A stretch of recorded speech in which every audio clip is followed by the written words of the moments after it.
Hey everyone, this is Daniel from AngelDAO. In this video, we're going to cover configuring the Solana client and fetching data from the blockchain.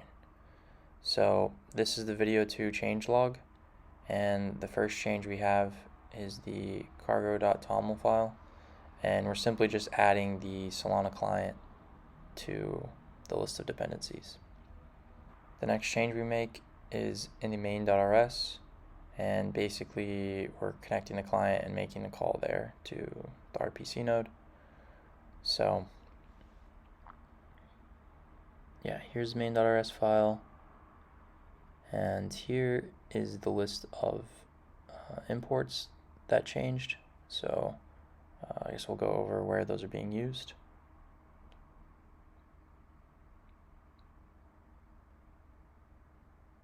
The first block of changes is this right here. So to kind of go over what's going on here, this is where we're getting the URL for the RPC node.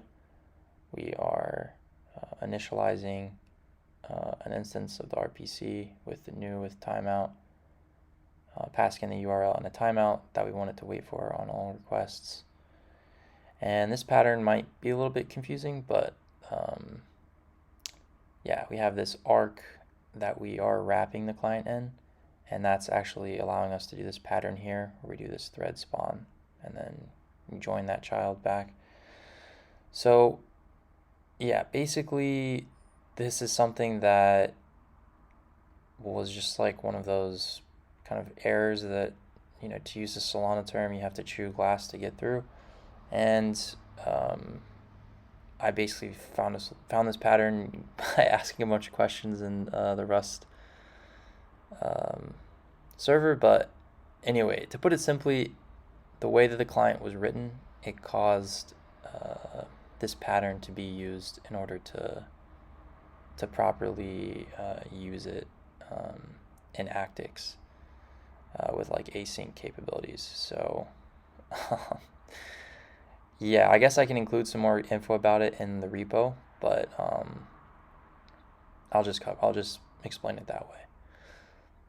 So anyway, to move forward, we're passing in the client to the app data, which is kind of like a context for the app where, you know, every route will have access to that data on every request that initializes the function associated with the route. And this is how we would access it. So this client that we access via the match corresponds to the RPC client we pass in through app data. So when we get the client, we basically set it to Sol, and then we call the RPC node to get what the current block height is, and then we respond to the request with the block height. So that's all the request is doing. So we're going to start our server. Everything started smoothly. Now let's go to the browser. So cool. We got the block height, and let's just compare this to SolScan. So we have 579,652, and we have 579,666, 579,687. So it's updating. So yeah, I'll just fiddle with it to try to show you that it's similar to the SolScan one. So 706, and ours is 707. So yeah, you can see it's quite similar.